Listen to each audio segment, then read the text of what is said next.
দোয়া ইফতার মাহফিল অনুষ্ঠানের সম্মানিত সভাপতি শ্রদ্ধাভাজন আব্দুল ওয়ালি, প্রধান অতিথি মনিরামপুর উপজেলা এক অংশের মানুষের অত্যন্ত হৃদয়ের মানুষ, বাংলাদেশ সুপ্রিম কোর্টের আইনজীবী আমাদের কাজী নামুল হক, এইখানে আমরা সবাই একত্রিত হয়ে ইফতার একটু পরে আমাদের ইফতারের সময় আমরা ইফতারি করবো এবং দোয়া করবো আজকে মনিরামপুরের মানুষের জন্য, দোয়া করবো মনিরামপুরে আমরা যারা এখানে আছি, আমাদের পিতা মাতা আত্মীয় স্বজন যারা দুনিয়ার থেকে বিদায় নিয়েছেন তাদের জন্য আজকে আমরা এখানে দোয়া করব।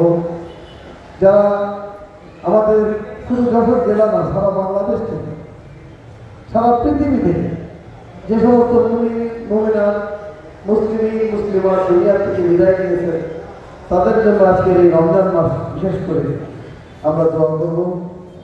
এই দোয়ার ভিতর দিয়ে আমরা ইফতারি শেষ করে আমরা বাড়িতে যাব। আমরা শেষ পর্যন্ত আমরা সব রোজাগুলো যেন রাখতে পারি, সেজন্য আমরা আল্লাহর কাছে আমরা দোয়া চাই যে আল্লাহর কাছে বিশেষ করে আমাদের আবেদন যে আমরা সবকটা রোজা রেখে আমরা যেন পথ চলতে পারি। জানি না যে আগামী রমজানে আবারও এরকমভাবে আমাদের সঙ্গে দেখা হবে কিনা, এই জন্য আল্লাহর কাছে আমরা খাস দিলে আমরা কামনা করব যে আমরা আমাদের দীর্ঘজীবী আমরা যেন হতে পারি এবং আমরা রোজা রাখতে পারি, সেদিকে লক্ষ্য রেখেই আজকে আমাদের এই অনুষ্ঠান আরও সুন্দর এবং সফল হোক এই কামনা করে আগামীতে আপনাদের সকলের সুস্বাস্থ্য মঙ্গল কামনা করে আমার ছোট্ট আলোচনা শেষ করছি। আল্লাহ হাফেজ। বাংলাদেশ জিন্দাবাদ। সকলকে ধন্যবাদ।